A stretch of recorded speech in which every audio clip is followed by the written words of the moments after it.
அன்பர்களே, ஆண்டவரால் திருப்பொழிவு செய்யப்பட்டவர் மேல் நான் கை வைக்கவில்லை என்று தாவீது சவுலை கொலை செய்ய வாய்ப்பு கிடைத்த பின்னரும் அவரை எதுவும் செய்யாதது பற்றி குறிப்பிடுகிறார்.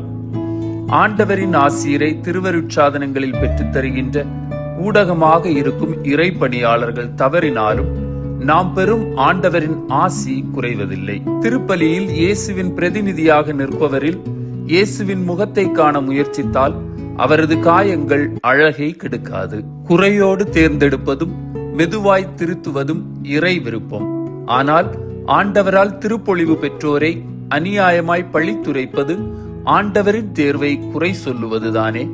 தாயும் தந்தையுமான இறைவா, ஏதேனில் இருந்த ஆதாமை போல உம்மோடு இருக்கும் இறை பணியாளர்களும் சோதனைக்குட்படலாம் என்பதை உணரவும் அவர்கள் சவால்களை கடந்து வர உதவவும் வரம் தாரும். ஆமீன்.